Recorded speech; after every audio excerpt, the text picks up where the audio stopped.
Coffee is among the most popular beverages in the world, but climate change is threatening its production. Soon, growing coffee won't be economically viable.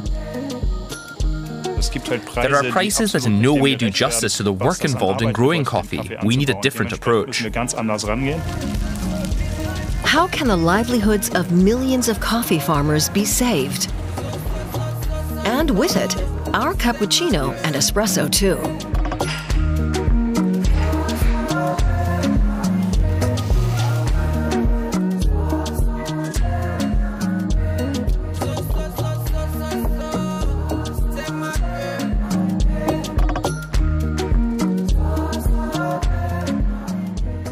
In Ecuador's rainforest by the Rio Napo, this man is on a business trip.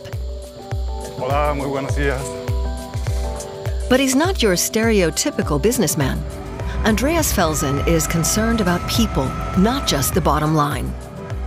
It's important to him to get to know his coffee growers.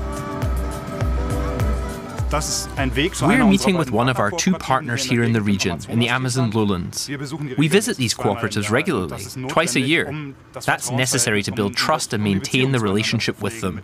As you can imagine, the people here have been taken advantage of by white people for the last 500 years, and because of that, there was zero trust at first. Felsen got involved in the industry 30 years ago with a handful of like-minded people. They wanted to change the coffee world. They were happy to pay more for the beans than the low wages that were standard. More, in fact, than the fair trade companies that already existed back then. Their idea was to import directly from the producers, cutting out the middlemen. Bienvenido, bienvenido, Andreas, bienvenido. Alicia Muscacho, bienvenido. Together with his colleague Sven Ostendorf, the pioneer is visiting the coffee cooperative Vaila Kuri, green gold in the Quechua language. High-ranking members of the indigenous community are there to welcome the two Germans. 120 smallholders have joined forces to explore new ways of doing business.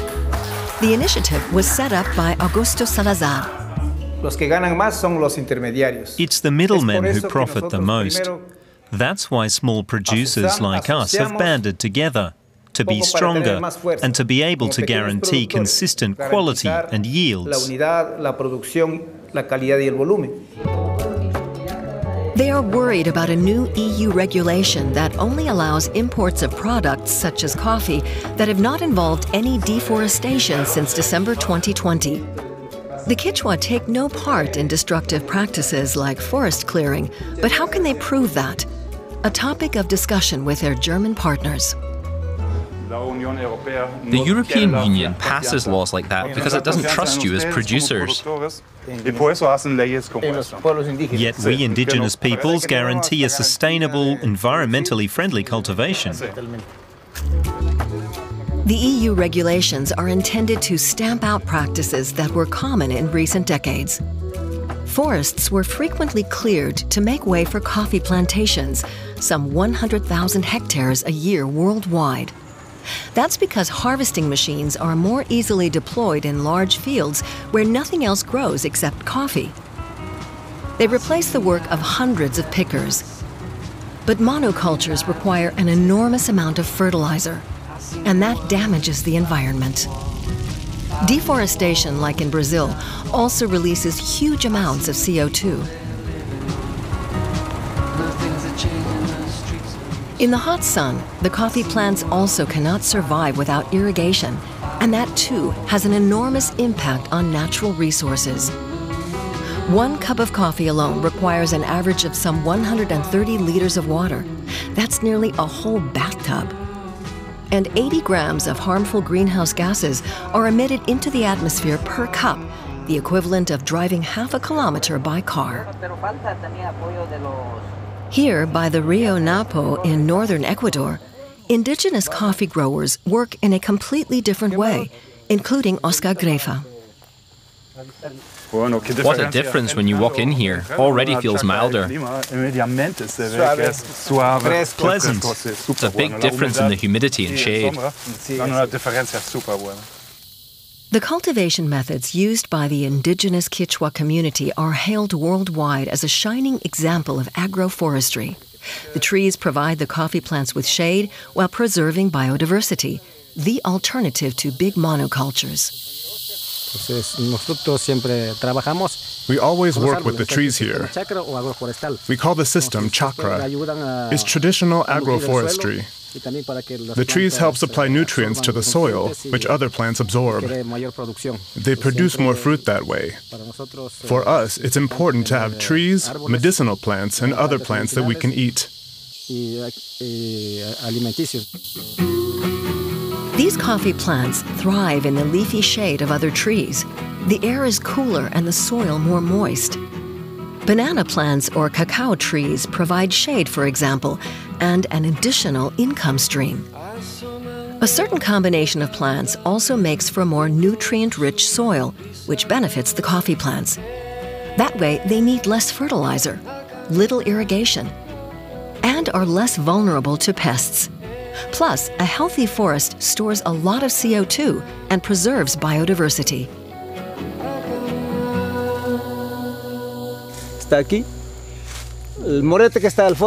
There's a buriti palm growing back there. Here we have balsa trees. Balsa wood can be used for construction and for furniture. It's good wood. Those are legumes, which also add nutrients to the soil. And there are more plant species back there. The community jointly owns some 40,000 hectares. One half they cultivate, the other half remains untouched rainforest. Thanks to some 60 different crops they grow, the people here are largely self-sufficient. For Augusto Salazar, it's a way of marrying the past with the future. This helps us to bring humans and nature into harmony with one another. For us, each tree has a life, a spirit. Indigenous peoples have fought to ensure the right to nature. Ecuador has become a pioneer in nature conservation. In 2008, Ecuador became the first country in the world to recognize the rights of nature in its constitution.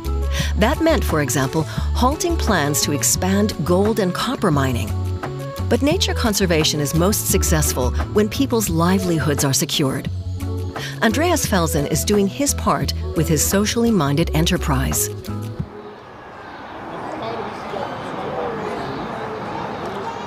One cafe in the Berlin district of Charlottenburg has something special to offer. Here, coffee fans like Sophie von Löben can live out their passion. And she's not the only one who wants to learn something from Francis Bratz-Lersch. Does it have to be 50 exactly? It should be exact. The coffee connoisseur runs a co-roasting space where he shares his roasting machines and know-how with people new to the coffee business, like Sophie von Löben. She's not just a coffee lover, but a researcher and an entrepreneur. Alongside my research, I run a small coffee business as a hobby, really just to see what's out there. Is there any demand? How does it taste? And above all, to raise awareness about coffee and climate change.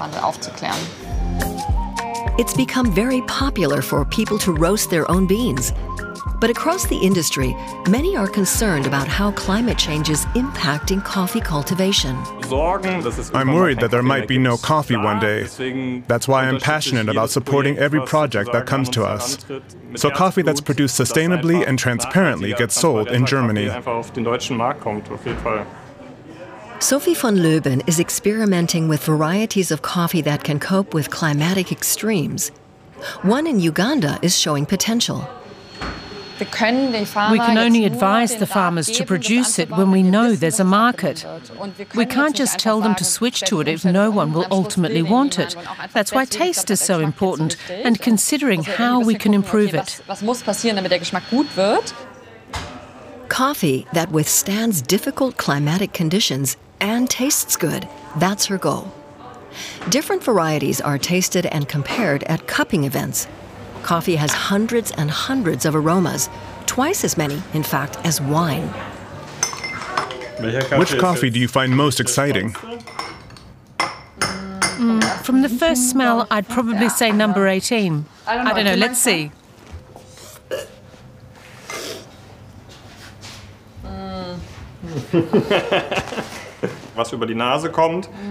When you smell it, there's a certain sweetness and fruitiness in the background, a berry aroma to be more exact, that ultimately eclipses the first impression.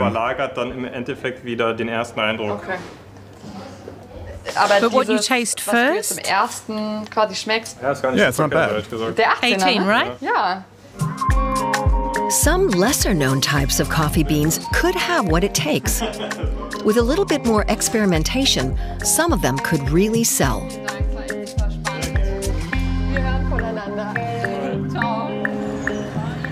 Sophie van Leeuwen works as an agricultural economist at the Potsdam Institute for Climate Impact Research in Germany. She examines how climate change is putting the livelihoods of millions of farmers and their families at risk in coffee-growing regions. Coffee plays a big role in her life. Coffee is a part of my life in many different ways. As a big coffee lover, I drink an awful lot of it. Plus, I research coffee because there's practically no other plant that so clearly tells the story of the impact of climate change on agriculture in the global south, and demonstrates why we need to adapt agriculture in these regions. And we all somehow have an emotional relationship to coffee, and when we hear that our favourite drink is running low, then we all listen up. Which coffee plants are best suited to withstand climate change? The agricultural economist is trying to find an answer to this question with David Abigaba and Sophia Waitushat in Uganda in East Africa. But here we have a definite difference in the elevation and the altitude that we're looking at. So even though they're close, the agroecological zone is probably not comparable. As we can see here on the maps, climate change will negatively impact coffee production in Uganda. So the approaches need to adapt accordingly. What we're now looking at in our research is whether Liberica, a type of coffee that also comes from Uganda and is increasingly being cultivated by farmers there, would be an option for adapting to climate change on a large scale in Uganda. The problem is that the two most common types of coffee, Arabica and Robusta, only grow in the so-called coffee belt. They need a stable tropical climate to grow. By 2050, climate change threatens to make half of those regions unsuitable for cultivation. This not only has effects on the coffee drinkers, but also on the ecosystem as a whole, because because of the increased demand for coffee versus the suitability losses that are projected in the future, people might be forced to start growing coffee in ecologically fragile areas, for example, protected areas, wildlife protected areas, and forests, which is not ecologically good. To avoid that from happening, how can existing plantations be saved? Liberica, a rediscovered wild coffee variety, could be part of the answer. It appears to be more resilient to drought and pest infestation, but this is no quick fix. Introducing new types of coffee to the global market is definitely a long-term project.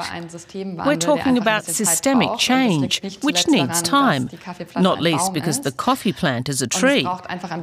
So it takes a little while to get from planting to the first harvest, to establishing it on the world market. To make headway with the project in Uganda, the researchers are gathering knowledge on the ground.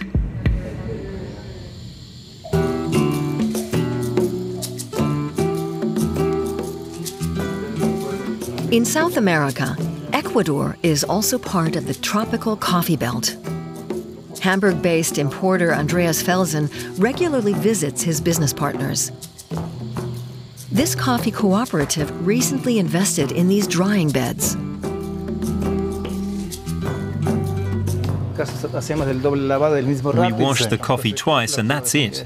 There's still a little pulp here. This one is more fermented. With the pulp still attached, the coffee becomes more chocolatey. Yes, it's sweeter.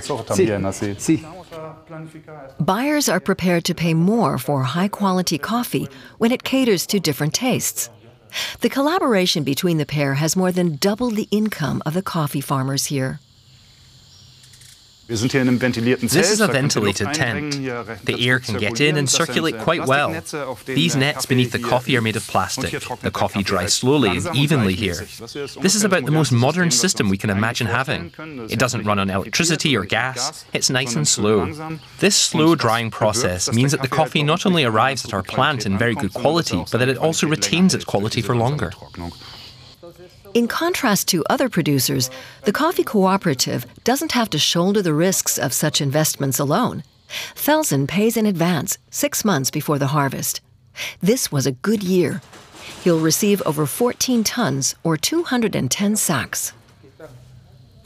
Here we already have 12, 24, 36, 40 sacks. Good, and another 40, 50 are drying. I fell in love with this type of coffee cultivation and structure from the very start. It's completely in line with my ideals of democracy and sustainability. It's a great joy for me to try to act as a mouthpiece for them and as a facilitator for their ideas, and with the help of the coffee they grow to convey them in Germany, where we're bringing the coffee. Germany is the second largest coffee importer in the world. Felsen's shipment is destined for Hamburg. The port city profited from colonialism, and it remains an important trading hub for coffee beans today. Felsen named his coffee roasting company after Don Quixote, the knight who fought windmills. Coffee is traditionally a nasty colonial product, with every negative connotation imaginable. There's child labour, exploitation, and there are prices that in no way do justice to the work involved in growing coffee. We need a different approach. Typically, just 10% of the profit stays in the country where the coffee was grown. The rest is swallowed up by transport, wholesalers, and production companies, Nestle especially. Global market prices fluctuate greatly. The minimum price fair trade sets per pound of washed Arabica coffee beans is $1.80.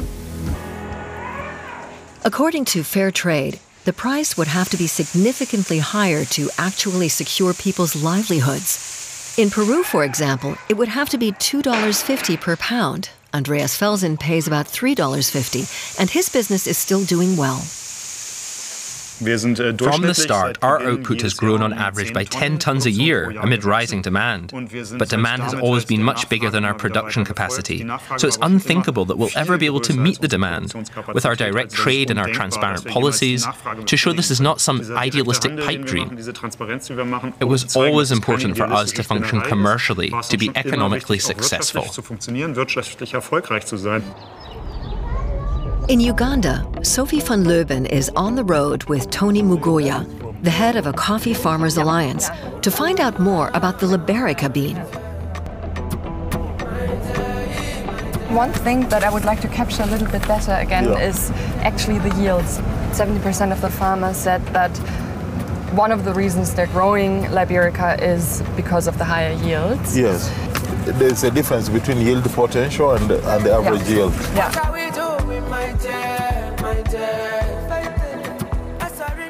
Tony Mugoya comes from a coffee-growing family himself. He built up the Uganda Coffee Farmers Alliance. Today, he's its director. He's showing the agricultural economist around and answering her questions. And I think one thing I'm also really interested now about is to understand a little bit more about the two types of Liberica coffee. Yes. Maybe if you could actually even show us the trees. So you're welcome to the chairman's home. Thank you. And we can see the chairman is already there trying to dry his coffee on a tarpaulin, which is recommended. They're visiting Davis Kuloba, a coffee farmer with a lot of experience. Which coffee is this one you're drying? Which type of coffee? Liberica nice. Coffee. Okay. Over the past years, he's been experimenting with growing the unusual coffee plant that the German researcher is so passionate about. Aha, okay. We also know of other wild coffee varieties that are really very promising in terms of resistance to drought or how they taste, but they're just not yet being actively cultivated commercially. And Liberica, as we can see here, is already being cultivated. Therefore, it's a relatively promising and easier avenue to introduce this new type of coffee to the global market and get it widely distributed. One reason alternatives are so sought after can be seen right here. The popular Robusta is increasingly being attacked by pests due to big changes in the climate. Twig borer on this traditional Robusta coffee. Yeah. So one of the signs of twig borer is you see coloration on one side of the young stem. Liberica is already being blended with other types of coffee, and sales are increasing. For the farmer, this means he can continue to pay the school fees for his 8 children. With the other one, it's now pests and diseases, mostly. Like you have seen, I've properly managed it, I've stamped, I've pruned everything, but you see now the black twig borer is being. So with this one, at least, it's better. I can survive. But with those one, I've invested much, I've put fertilizers, but I'm not likely to benefit out of that coffee. So, Mr. Chairman, this one... Sophie van Leuven and her team want to document and substantiate the farmers' experiences in a project that will run over several years. They're comparing 800 farms that grow different types of coffee plants. However, there are good reasons why the resilient Liberica has not yet prevailed. So it's very risky using that radar. Yeah. If it would be possible, every farmer would trim them to this size here, such that you can stand down and start harvesting. It would be better. Yeah. But in production, the other one produces much more than compared to this one now. So the farmer would prefer again going with the other. It's better climb with the ladder than having less production with this one. They suspect that it's precisely this thick, long trunk that protects Liberica from drought and heat. Oh my God. This looks very dangerous. Harvesting in the treetops is quite the challenge. I have 2 ropes. Now, if I want to also the other side, I also come here and I tie to this one. Then I also pull it just close to me. It's like this. And I tie. The Uganda Coffee Farmers Alliance wants to organize financial support for Liberica farmers to compensate for the strenuous harvest. Mugoya is campaigning for this because he sees the wild coffee plant as a glimmer of hope for the whole country. So coffee is Uganda's leading agricultural export commodity, and we think that Liberica coffee gives us an opportunity to continue exporting coffee in the long term, and also to provide a variety of coffees to the world, Arabicas, Robustas, and now Libericas. Thank you so much. Supporting courageous farmers like Davis Kuloba is just the beginning for the Uganda Coffee Farmers Alliance. The next day, Tony Mugoya invites the German researcher to a new factory. The machine cleans the coffee to prepare it for export. We have a small destoner here which removes any stones if they've escaped, yes. Yeah. And then we also have a magnet below there. They are investing in the processing of coffee beans so that more money stays in the country. Mugoya's alliance brings tangible benefits to its members, such as more favorable conditions for bank loans. It's also good for farmers because they are able to benefit from the additional value that you get through milling, through grading, through exports.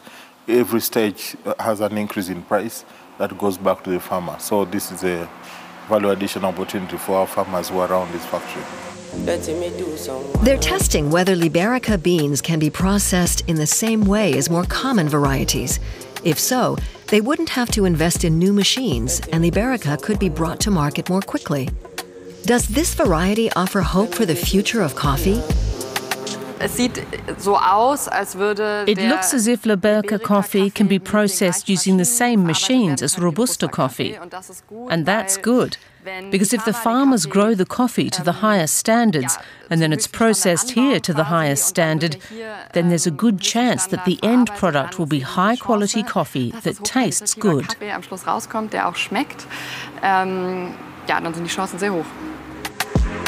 In Uganda, the future of coffee has already begun. With her research, the agricultural economist from Potsdam wants to help ensure the success of Liberica. When you plant a coffee tree, you only get the full harvest after about 3 to 5 years.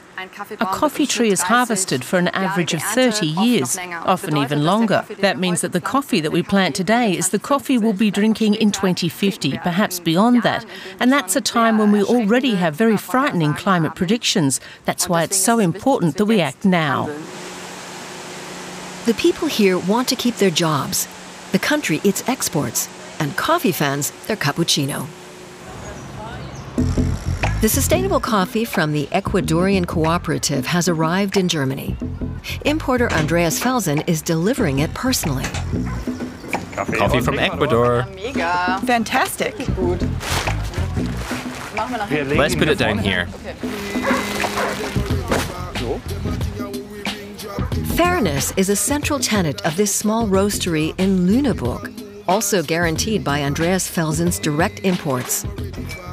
The Avenir Collective is committed to practicing what it preaches. Everyone earns the same and is involved in managing the business. The roasting process produces the desired aromas. What can you smell? Exactly the smell we're after. In the early stage of medium dark espresso, I smell caramelized nuts, a few spicy aromas. As the caramelization increases, the coffee smells less and less sweet and fruity, and more bitter, malty, and like caramel. But coffee and the reality of how it's produced can leave a bitter aftertaste. Almost half of all smallholder coffee farmers live in poverty. I really hope that something will fundamentally change in the coffee market, because there are still very few direct coffee importers, like Quixote, for example. Far too few. Andreas Felsen has already helped a dozen new roasteries get off the ground with his company Quixote Cafe. The pioneer is more than happy to share his expertise. It's important for me to have an approach to coffee that allows me to look at myself in the mirror. I can do that, and I've worked in this industry for 30 years. I look forward to my work every day, and to make this possible in the future, we need to work in a very idealistic way. The industry is changing. Resilient coffee varieties, sustainable cultivation, and fairer trade conditions. That's what will help safeguard the future of coffee. Let me do some Let me do some Let me do some Let me do some